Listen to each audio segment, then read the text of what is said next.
ආයුබෝවන් ඔබ ජාතික රූපවාහිනී ප්‍රධාන ප්‍රවෘත්ති ප්‍රකාශය සමගින් මම අංජනා ලියනාරච්චි.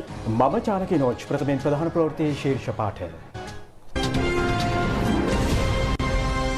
සෞඛ්‍ය ආරක්ෂිත ක්‍රමවේද අනුගමනය කරමින් සැදැහැවත් වූ පොසොන් පොහොය දිනය සමරති. ප්‍රථම වරට ප්‍රකාශයට පත් කළ රාජ්‍ය පොසොන් උත්සවයේ ජනපති ප්‍රධානත්වයෙන් ඓතිහාසික මිහින්තලා පුදබිමේදී සෑම දරුවෙකුම නිසි කලට ප්‍රතිශක්තිකරණය කිරීම ශ්‍රී ලංකාවේ පිළිවෙත බව ජනපති පවසයි. පොහොර හිඟයක් නැතැයි රජය කියා සිටී. කළු ජාතිකයාගේ ඝාතනයට විරෝධය පළ කරමින් ඇමරිකාවේ නගර 80ක උද්ඝෝෂණ.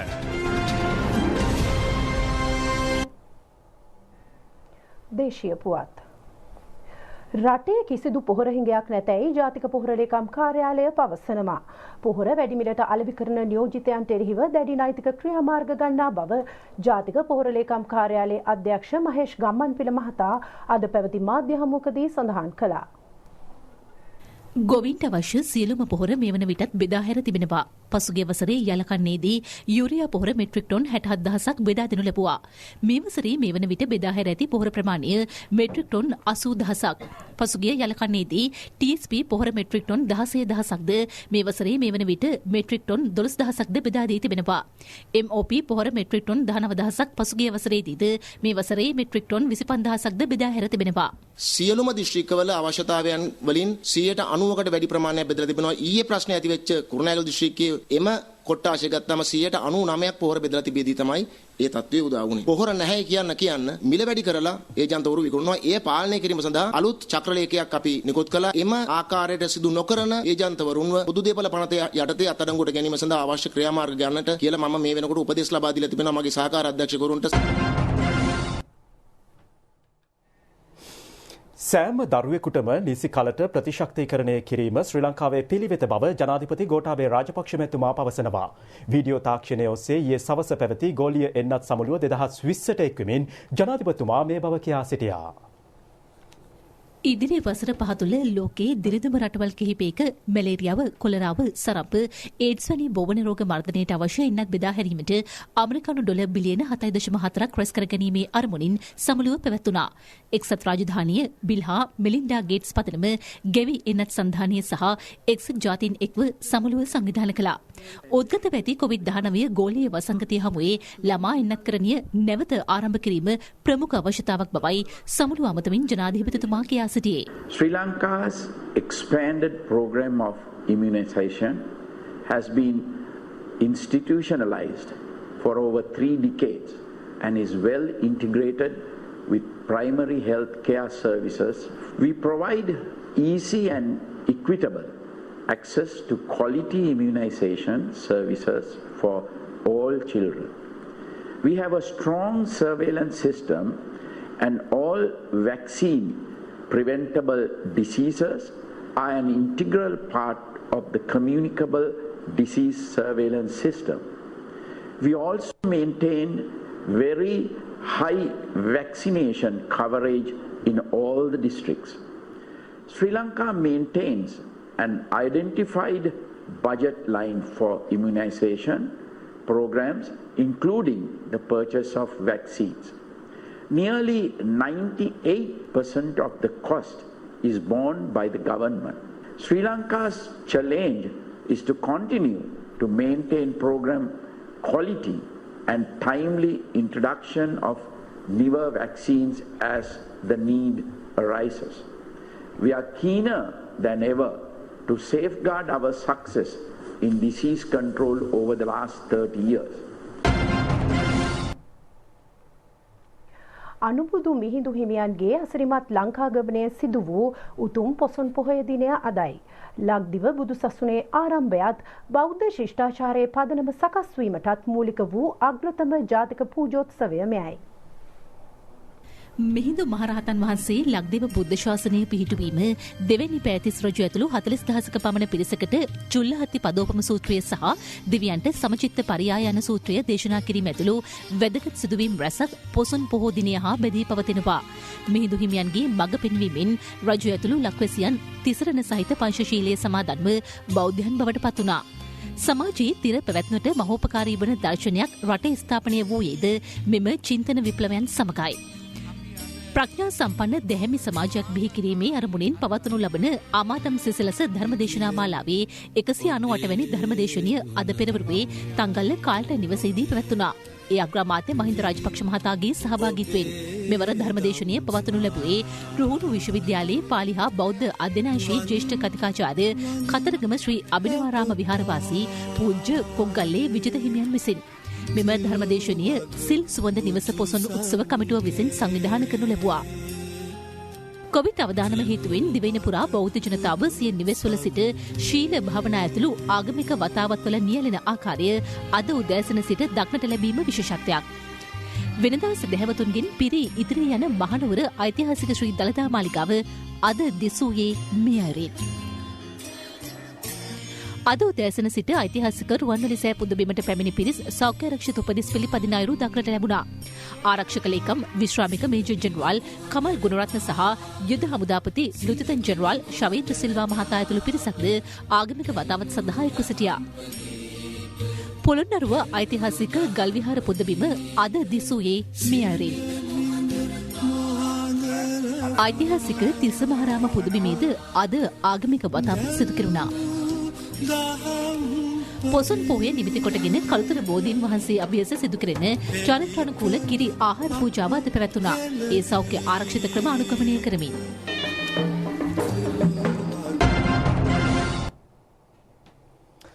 අපේ සමාජ වටිනාකම් ආර්ථිකය සාහිත්‍ය කලාව හා ශිල්ප ක්‍රම පවා මහින්දාගමනය තුළින් අලුත් මගක් ගත් බව ජනාධිපති ගෝඨාභය රාජපක්ෂ මැතිතුමා පවසනවා. එතුමා මේ බව කියා සිටියේ අදට යෙදී ඇති පොසොන් පුන් පොහොය දිනය නිමිත්තෙන් පණිවිඩයක් නිකුත් කරමින්. අහස උසට නිම්බුණු දාගැබ්ද මහසයුර සදෙසි මහවැව්ද රට ස්වයංපෝෂිත කළ කෙත්වතුද ලොව මවිත කළ අද්විතීය කලා නිර්මාණයන්ද ඒ සියල්ලන්ටම වඩා අටලෝ දහමින් අකම්පිත ගහකොළ සතා සිව්පාවන්ට පවා සාධාරණය ඉටු කළ අපිස් බව ජීවන ප්‍රවෘත්ති කරගත් සිව් බව විහරණ ලෙහිදරාගත් ශ්‍රී ලාංකික බොදුනුවාද බිහිවන්නේ මේ සමාජ සංස්කෘතික විප්ලවයත් සමගයි. අභිමානවත් රටක් ජාතියක් ලෙස අප ඉදිරියට පැමිණි මිහිඳු හිමි දෙසූ දහම හා අනුතන වදාළ ජීවන මඟ ඔස්සේ. දෙලොව යහපත පිණිස සබුද්ධිකව ක්‍රියා කරන ශිෂ්ට සම්පන්න සමාජයක් බිහි කිරීමටද ඒ දහම ඉවහල් වුණා. එබැවින් අතීතයට පමණක් නොව අනාගතයටද අප රටක් ලෙස ලද වටිනාම දායාදේ වන බුදුදහම අපට උරුම වූ උතුම් දිනය පොසොන්පුර පසළොස්වක පොහොය දිනය ලෙස සෑම හදවතකම ලියවී තිබෙනවා. සැමට සාධාරණය ඉටුවන්නේ ආධ්‍යාත්මික ගුණවගාවෙන් පිරිපුන් විනයගරුක හා සමෘද්ධිමත් සමාජයක බව තමාගේ විශ්වාසයයි ජනාධිපති ගෝඨාභය රාජපක්ෂ මැතිතුමා නිකුත් කළ පණිවුඩේ සඳහන්. තමාගේ රජය වර්තමානයට පමණක් නොව අනාගතයටද සැලසුම් දියත් කරන්නේ එකී පදනම මත පිහිටා බව කිව යුතුයි. රට වර්තමානයේ මුහුණ දී ඇති වසංගතය හමුවේ වුවද අප ශිෂ්ටාචාරගත පදනම වූ ඒ දර්ශනයෙන් බැහැර වූයේ නැහැ. යතෝක්ත පදනමෙන් තොර ගමනක් ශ්‍රී ලාංකිකයන් වන අපට නැතැයි ජනාධිපතිතුමා නිකුත් කළ පණිවුඩේ සඳහන්. අනුබුදු හිමියන්ගේ ලංකා ගමනත් සමග නිර්මල සංස්කෘතියක් හා සભ્યත්වයක් ඇති ශිෂ්ට සම්පන්න ජාතියක් බවට මෙරට පත් වූයේ ඉතා කිටි කලකින් බව අග්‍රාමාත්‍ය මහින්ද රාජපක්ෂ මහතා පවසනවා. වනයේ තිබූ මහා කළුගලට මෛත්‍රිය කරුණාව සමාධිය වැනි උතුම් ගුණාංග එක්කල විස්මිත කලාකරුවන් සොබා දහමේ අසිරිය කියා පෑ ශ්‍රේෂ්ඨ කවියන් එම යුගයෙන් පසු මෙරට පෝෂණය කළා. අපේ මුතුන් මිත්තන්ගේ සම් මස් නහර ඇට ඇටමැදුළු ඔස්සේ කිදා පැස තිබූ මේ ශ්‍රේෂ්ඨ දර්ශනය නිසා ඇලට දොලට ගහට කොළට සතා සිව්පාවන්ට නිරන්තරයෙන් ආදරය කරන හා ඒවා ආරක්ෂා කරන අනබිහිභවනීය ජාතියක් බිහිවුණා. අද යම් තරමකට ඊට පිටුපෑ නිසා මුළු ලෝකයටම නැවතවරක් ආපසු සිතා බැලීමට කොවිඩ්-19 වසංගතය සුවිශේෂී පාඩමක් කියා දී තිබෙනවා. ලංකාවේ එම වසංගතය ජයග්‍රහණී මාවතට යොමු කිරීමට හැකි වූයේ අප මුළු මහත් රටක් ලෙස ඒකාවන්ව ක්‍රියා කළ නිසාත් බුදුදහමේ පෝෂණය මත පිහිටා ගුණදම් හා වත්පිළිවෙත් පිරීමත් නිසා බව අග්‍රාමාත්‍යවරයා පවසනවා. රාජ්‍ය පොසොන් උත්සවය ඓතිහාසික මිහින්තලා පුදබිමේදී අද පැවැත්වුණා. ඒ ත්‍රෛනිකායික මහා සංඝරත්නයේ ප්‍රධානත්වයෙන් සහ ජනාධිපති ගෝඨාභය රාජපක්ෂ මැතිතුමාගේ සහභාගීත්වයෙන් රාජ්‍ය පොසොන් උත්සවය පිළිබඳ තොරතුරු ගෙනෙන්නේ ජාතික රූපවාහිනියේ චමින්ද ගුණරත්න. අනුබුදු මිහිඳු මහරහතන් වහන්සේ ශ්‍රී ලංකා ද්වීපයට වැඩම කළ මේ පූජනීය භූමිය කේන්ද්‍ර කර ගනිමින් රාජ්‍ය පොසොන් උත්සවය මෙවර යෙදී තිබීමත් කේන්ද්‍ර කර ගනිමින් ජාතික රූපවාහිනිය සද්ධර්ම වර්ෂා පෝදා විකාශයේ වැඩ කටයුතු මේ පින්බිමෙහි සිට අද දවස පුරා විකාශය කරනු ලැබුවා. විවිධ ධර්ම දේශනා ධර්ම සාකච්ඡා ඇතුළු විවිධ පින්කම් මේ පින්බිමේ සංවිධාන වුවත් පෙරදා මෙන් අද දවසේ සදහවතුන්ගෙන් පිරුණු බිමක් බවට මේ බිම පත්ව තිබුණේ නැහැ. පවතින සෞඛ්‍යමය වාතාවරණය හමුවේ ඉතා අඩු සදහවතුන් පිරිසකගේ සහභාගීත්වයෙන් සමාජ දුරස්ථ භාවය උපරිම ලෙස ආරක්ෂා කර ගනිමින් මේ පූජනීය දිනය මේ ඓතිහාසික දිනය සමරන්න ස්මරණය වෙනුවෙන් ජාතික රූපවාහිනිය ඇතුළු බොහෝ පාර්ශ්ව කටයුතු සම්පාදනය කර තිබුණා. අද ඊටම විශේෂ දවසක් විශේෂයෙන්ම ශ්‍රී ලංකා ඉතිහාසයේ ප්‍රථම රාජ්‍ය පොසොන් උත්සවය මේ පූජනීය භූමියේ සිටයි පවත්වනු ලැබුවේ. ශ්‍රී ලංකා ප්‍රජාතාන්ත්‍රික සමාජවාදී ජනරජයේ ගරු ජනාධිපති ගෝඨාභය රාජපක්ෂ මැතිතුමාගේ සහභාගීත්වයෙන් යුතුව ගරු ජනාධිපතිතුමා මේ ස්ථානයට පැමිණීමත් සමග එතුමන් මිහිඳු මහරහතන් වහන්සේගේ අනුරුවට එවැගේම මිහිඳු මහරහතන් වහන්සේගේ භස්මාවශේෂ වෙනුවෙන් පූජෝපහාර දක්වමින් මේ කාර්යභාරය ආරම්භ කරනු ලැබුවා. විශේෂයෙන්ම ත්‍රිනිකායික මහානායක අපේ හමුදුරන් වහන්සේ නියෝජනය කරමින් අනුනා හිමිවරුන් සියලු දෙනා වහන්සේ මේ පින්බිමට සහභාගී වී සිටීමත් විශේෂත්වයක් විදිහට හඳුන්වන්නට පුළුවන්. ලෝකේ ව්‍යාප්ත වී පවතින මේ භයානක ව්‍යසනය ශ්‍රී ලංකාද්වීපයේ ගන්නා ලද ක්‍රියාමාර්ග තුළින් දමනය කරන්නට අපට පුළුවන්කම ලැබී තිබෙනවා. එහිලා අතිගරු ජනාධිපතිතුමන් ඉදිරිපත් කළ ක්‍රමවේදය අග්‍රාමාත්‍යතුමන් ප්‍රධාන කැබිනට් මණ්ඩලය අනුමත කොට ක්‍රියාත්මක කරන ක්‍රමවේදය ශ්‍රී ලංකාද්වීපයේ ආරක්ෂක හමුදාවන් නොබියව කැපවී මේ කාර්යයට නිරත වීම තුළ දක්නා ලැබෙන ධෛර්යය අපේ රටේ වෛද්‍යවරුන් සෞඛ්‍ය සේවාවට සම්බන්ධ සියලුම ක්ෂේත්‍රවල සත්පුරුෂ පින්නතුන් නිරත වී සිටින ආකාරය මහජනතාවගෙන් බොහෝ දුරට ලැබෙන සහයෝගය මේ කටයුතු සාර්ථක වීමට හේතු වී තිබෙන බව පිළිගත යුතු කාරණයක් වනවා. කාටවත් දුස් කියමින් මේ රට ගොඩනගන්නට අපහසුයි. අපේ ජනාධිපතිතුමා මේ පූර්වාදර්ශය ඉතා හොඳට දෙනවා. අනුන්ගේ වැරදි සොයමින් ගෙවුණු අඩුපාඩු පිළිබඳව යත්තන්ට දුස් නගමින් මේ රට නැවත ඒ අඩුපාඩු පමණක් කියන රාජ්‍ය පාලකයෙක් නොවි කළ යුතු කාර්යය වටහාගෙන බෞද්ධාගමික ප්‍රතිපදාවත් පිළිබඳවත් අවබෝධයක් ඇති කරගෙන සදාතියෙක් හැටියට කටයුතු කරනවා දැක්ම මේ රටේ තවත් වැදගත් ලක්ෂණයක් සංවර්ධනීය පියවරක් හැටියටත් සිහිපත් කර දෙන්නට කැමැති. අද උත්සවයේ තේමාවේ එක කොටසක් ගත්තොත් ආරෝග්‍ය පරමාලාභා කියලා. ඒ කොරෝනා ගැන විතරක් නෙවෙයි. කොරෝනාවට වඩා මිනිස්සු ලෙඩ කරන චෛතසිකවත් ශාරීරිකවත් ලෙඩ කරන ප්‍රධාන ඌදුරක් තියෙනවා. ඒක තමයි මත් වතුර මත් ද්‍රව්‍ය.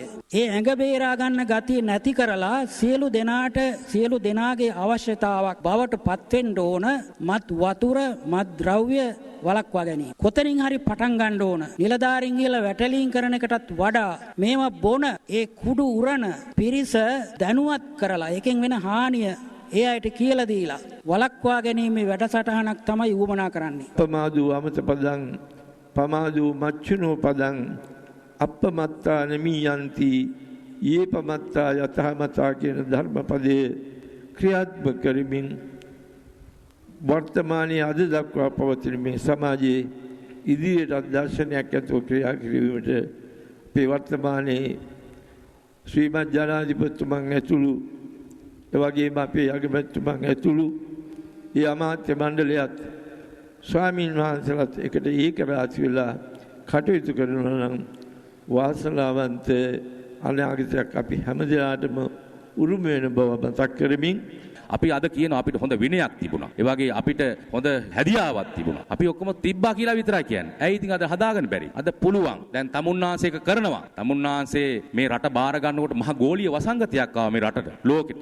ඉතින් ඒවට අණ දුන්නා, පණ දුන්නා, නායකත්වයේ දුන්නා. ත්‍රිවිධ හමුදාව, පොලිසිය, සිවිල් ආර්ස් බලකාය වගේම දෙවිවරු වගේ ඉන්න වෛද්‍යවරු එකතු කරගෙන අපේ රටේ මිනිස්සු සුරක්ෂිත කරන්නට කටයුතු කළා.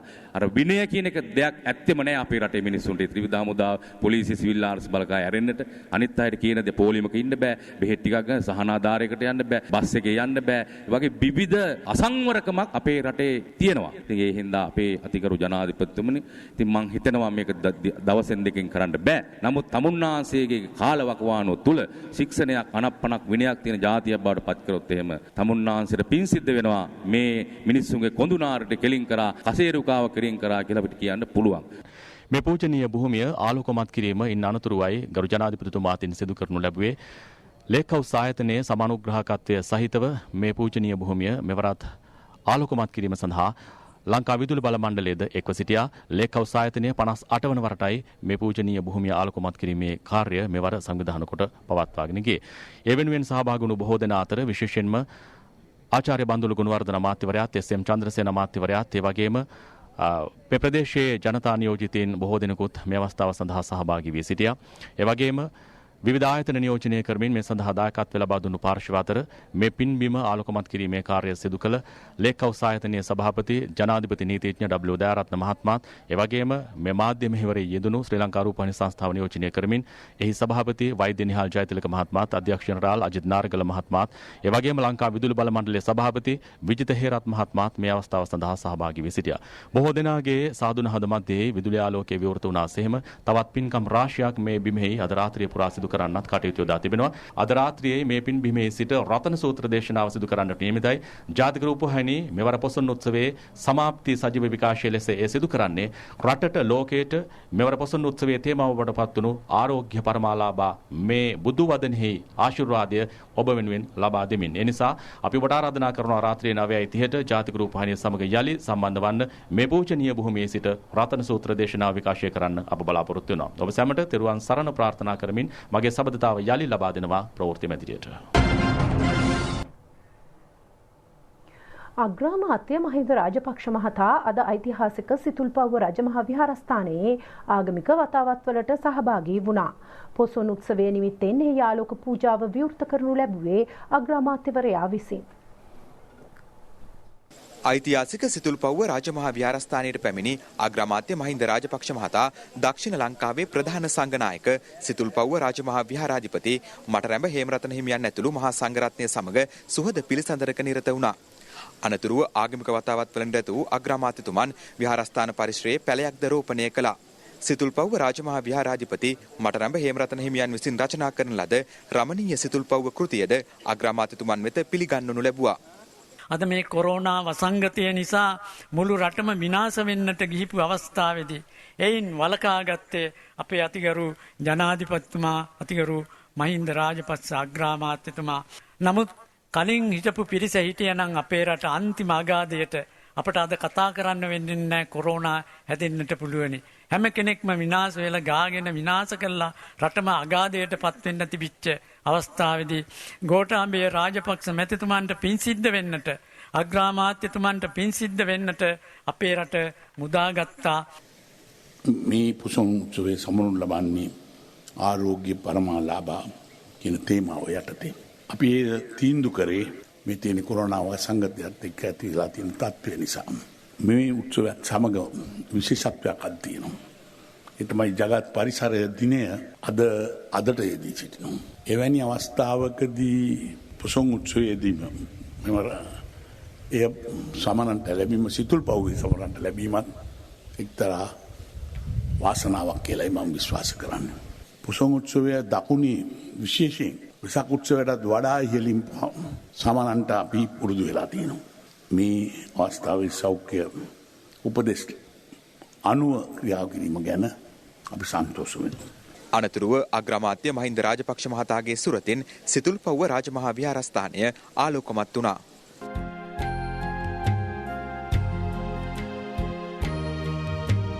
සිතුල්පව්ව අද හරි ලස්සනයි. වෙනදට නම් ලක්ෂ සංඛ්‍යාත පිරිසක් මේ ලස්සන බලන්න මේ පූජා භූමියට පැමිණෙනවා. සිල් සමාදන් වෙන්න පැමිණෙන පිරිස 25000කට අධිකයි. නමුත් මෙවර අපි පොසොන් උත්සවය සමරන්නේ සෞඛ්‍ය උපදෙස් වලට ප්‍රමුඛත්වය ලබා දෙමින්. මෙවර තේමාව ආරෝග්‍ය පරමාලාභා සන්තුට්ටි පරමන්දන. ද ෆිනන්ස් සමාගමේ තැන්පත්කරුවන්ට මුදල් ගෙවීම 7 වෙනි ඉරුදින සිට ක්‍රියාත්මකයි. දිවයින පුරා පිහිටි මහජන බැංකු ශාඛා 60කින් මුදල් ගෙවීමට විධිවිධාන සලස්වා ඇතැයි කැබිනට් ප්‍රකාශක අමාත්‍ය ආචාර්ය බන්දුල ගුණවර්ධන මහතා පවසනවා. ද ෆිනන්ස් ශාඛා පිහිටා තිබූ නගරයන්හි ආසන්නතම මහජන බැංකු ශාඛා මගින් මෙම ගෙවීම් සිදු කිරීමට නියමිතයි.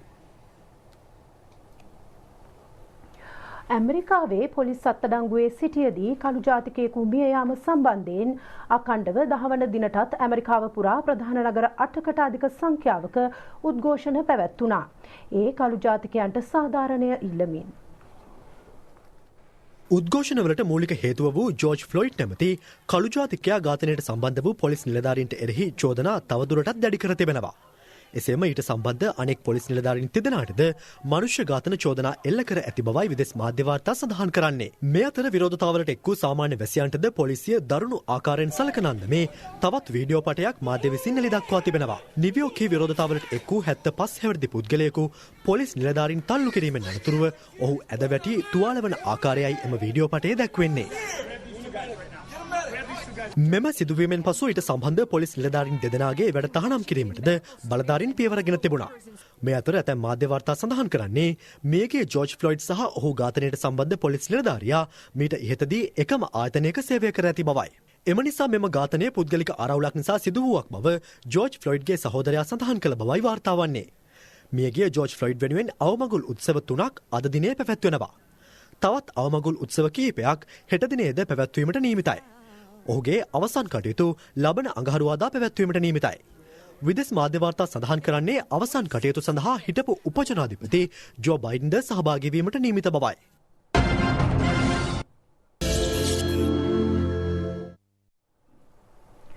ලෝක පරිසර දිනය අදට යෙදී තිබෙනවා. සුබාදහම සඳහා කාලය යන්න මෙවර තේමාවයි.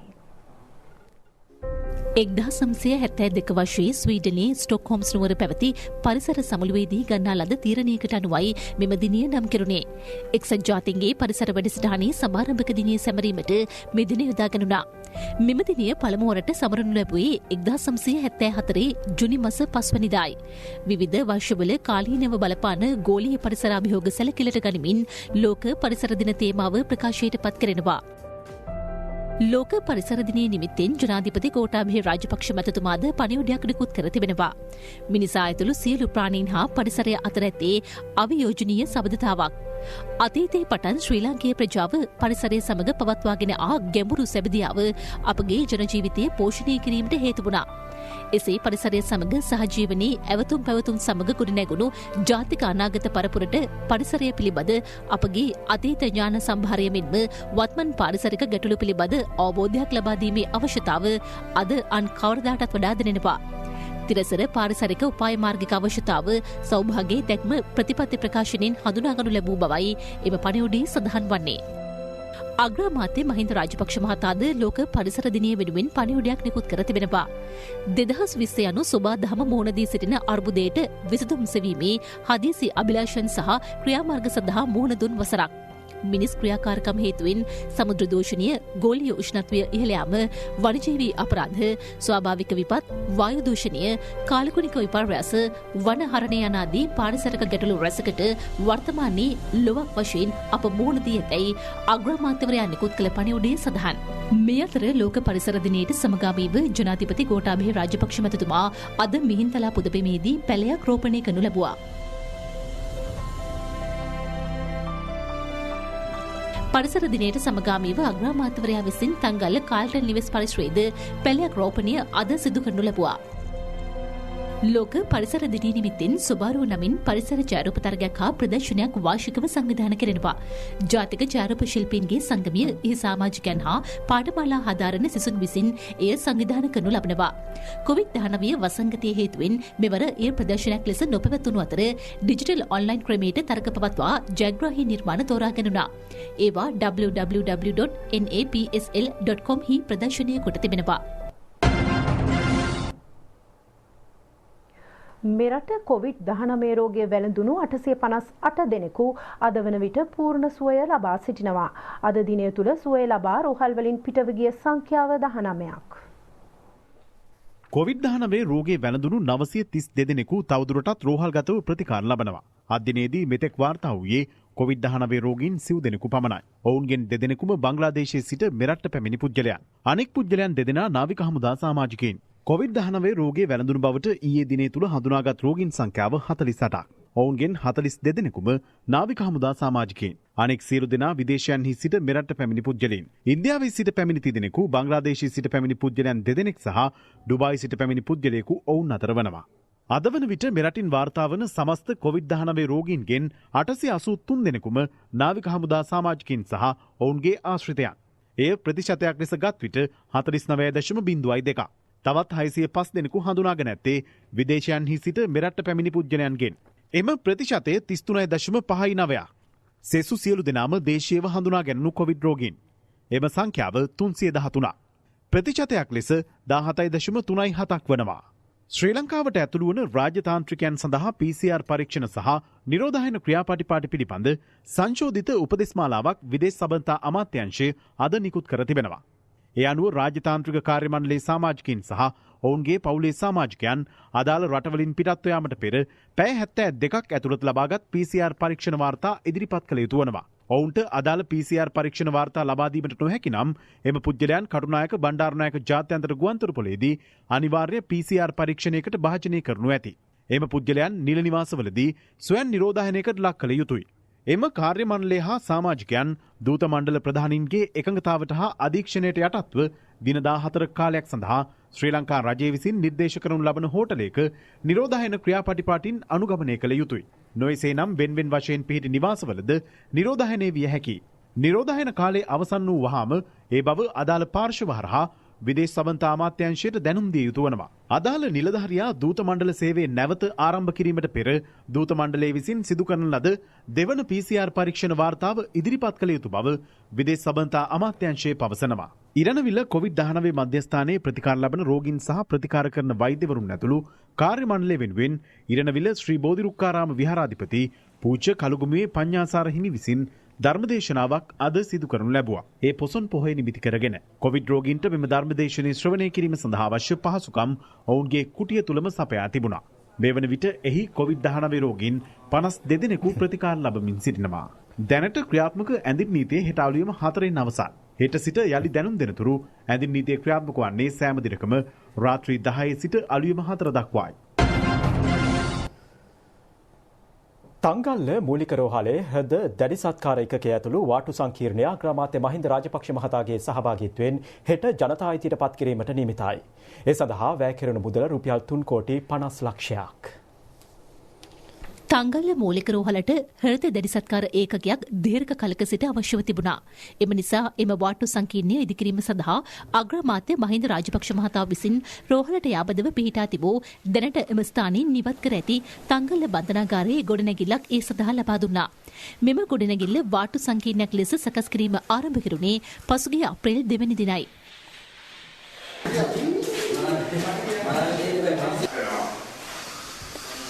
ප්‍රදේශයේ දානපතියන්ගේ මූල්‍ය පරිත්‍යාගය ඇතුළුව මාස 2ක් වැනි කෙටි කලක් තුළ අංග සම්පූර්ණ හෘද දැඩි සත්කාර ඒකකයකින් සමන්විතව මෙය ඉදිකරුණා. මේ සඳහා මූලිකත්වයේ ගෙන ක්‍රියා කළේ තංගල්ල රුහුණු කරලිය සංවිධානයයි. මේ තංගල්ල මූලික රෝහලට සේවය සලසා ගැනීමට රන්න, අගුණුකොළ පැලැස්ස, කාර්යමඩිත්ත, මිද්දෙනිය, කිරම, වලස්මුල්ල, බෙලියත්ත, වීරකැටිය, ඒ වගේම නාකුළු ගමු. තාම විශාල රෝහල් සංඛ්‍යාවකින් දිනපතා රෝගීන් එම රෝහලේ සේවය ලබා ගැනීමට පැමිණෙනවා. එතකොට මෙවැනි ඒකකයක් තංගල්ල මූලික රෝහල තුළ පිහිටුවීම මගින් ඔවුන් තමයි ඇත්තටම වැඩිම ප්‍රතිලාභලාභීන්. මේ රෝහලේ මේ දේවල් ඉදිකිරීමත් සමග අපේ ජනතාවට බොහොමයක් පහසුවක් වේවි. අනෙකුත් යොමු කරන රෝහල් වල කාර්යභාරය ටිකක් අඩු වෙන නිසා තදබදය අඩු වීමේ ඉඩකඩක් තියෙනවා. ලුණුගම්බෙහෙර, තනමල්විල වගේ රෝහල් වල ඉඳලා වුණා ඉතාමත් කෙටි කාලයකින් අධිවේගී මාර්ගය ඔස්සේ මේ හෘද රෝග ඒකකයට රෝගීන් යොමු කිරීමේ විශාල පහසුවක් තියෙනවා. හිටපු පාර්ලිමේන්තු මන්ත්‍රී නාමල් රාජපක්ෂ මහතා නව හෘද රෝග දැඩි සත්කාර ඒකකය ඇතුළු වාට්ටු සංකීර්ණයේ ඉදිකිරීම අද නිරීක්ෂණය කරනු ලැබුවා. බන්ධනාගාරයට කලින් මේ ගොඩනැගිල්ල අයිති වෙලා තිබිති. මොකද මාවත් රිමාන්ඩ් කළා දාලා තිබෙ මෙන්න මේ වාට්ටුවේ තමයි. ඉතින් අද අපි සතුටු වෙනවා. රෝහලේ වෛද්‍යවරුන් එකතු වෙලා රුහුණු කරලිය සංවිධානය ඇතුළු මේ දිස්ත්‍රික්කයේ ඉන්න ව්‍යාපාරිකයෝ එකරාශී කරගෙන අද මේ අංග සම්පූර්ණ රෝහලක් බවට ඒ බන්ධනාගාරෙ තිබිච්ච එක කොටසක් අරගෙන අද ප්‍රසංස්කරණය කළා හදලා අවසන් කළා තියෙනවා. අමාත්‍ය ජමල් රාජපක්ෂ මහතාගේ සහ හිටපු පාර්ලිමේන්තු මන්ත්‍රී නාමල් රාජපක්ෂ මහතාගේ ඉල්ලීම පරිදි සෞඛ්‍ය අමාත්‍යාංශය විසින් මෙම දැඩි සත්කාර ඒකකය සඳහා රුපියල් කෝටි 2.5කට අධික වෛද්‍ය උපකරණද පරිත්‍යාග කරනු ලැබුවා. මෙන්න අප වෙත දැන් ලැබුණු පුවතක් ජනාධිපති මාධ්‍යංශයයි මේ නිවේදනය නිකුත් කර තිබෙන්නේ. හෙට සිට රට පුරා ඇඳරි නීතිය රාත්‍රියේ 11 සිට අලුයම 4 දක්වා ක්‍රියාත්මක වන බවයි ජනාධිපති මාධ්‍යංශය නිවේදනය කර සිටින්නේ. හෙට සිට දිවයිනේ සියලු දිස්ත්‍රික්කවල ඇඳරි නීතිය නැවත දැනුම් දෙන තුරු ක්‍රියාත්මක වන්නේ රාත්‍රී 11 සිට අලුයම 4 දක්වා පමණක් බව ජනාධිපති මාධ්‍යංශය නිවේදනය කරනවා. කොළඹ සහ ගම්පහ දිස්ත්‍රික්ක හැර සෙසු දිස්ත්‍රික්ක අතර ගමනාගමනයට ඇති අවසරය නොනවස්ව පවතින බවත් දක්වා තිබෙනවා. රාජ්‍ය පෞද්ගලික අධ්‍යංශයේ ආයතන සහ කාර්යාල පවත්වාගෙන යාමේදීත් එදිනදා ජනජීවිතයේදීත් කොරෝනා නිවාරණ සෞඛ්‍ය නිර්දේශ පෙර පරිදිම මුළුමනින්ම පිළිපදින ලෙස රජයේ සියලු පාර්ශවයන්ගෙන් ඉල්ලා සිටින බවයි ජනාධිපති මාධ්‍යංශය සඳහන් කර සිටින්නේ. මෙන්න නැවතත් එම පුවත හෙට සිට රට පුරා ඇඳරි නීතිය රාත්‍රී 11 සිට අලුයම 4 දක්වා ක්‍රියාත්මක වන බවයි දක්වා තිබෙන්නේ. හෙට සිට දිවයිනේ සියලු දිස්ත්‍රික්කවල ඇඳරි නීතිය නැවත දැනුම් දෙනතුරු ක්‍රියාත්මක වන්නේ රාත්‍රී 11 සිට අලුයම 4 දක්වා පමණක් බවයි ජනාධිපති මාධ්‍යංශය සඳහන් කරන්නේ. කොළඹ සහ ගම්පහ දිස්ත්‍රික්ක හැර සෙසු දිස්ත්‍රික්ක අතර ගමනාගමනයට ඇති අවසරය නොවෙනස්ව පවතින බවත් ජනාධිපති මාධ්‍යංශය නිවේදනය කරනවා.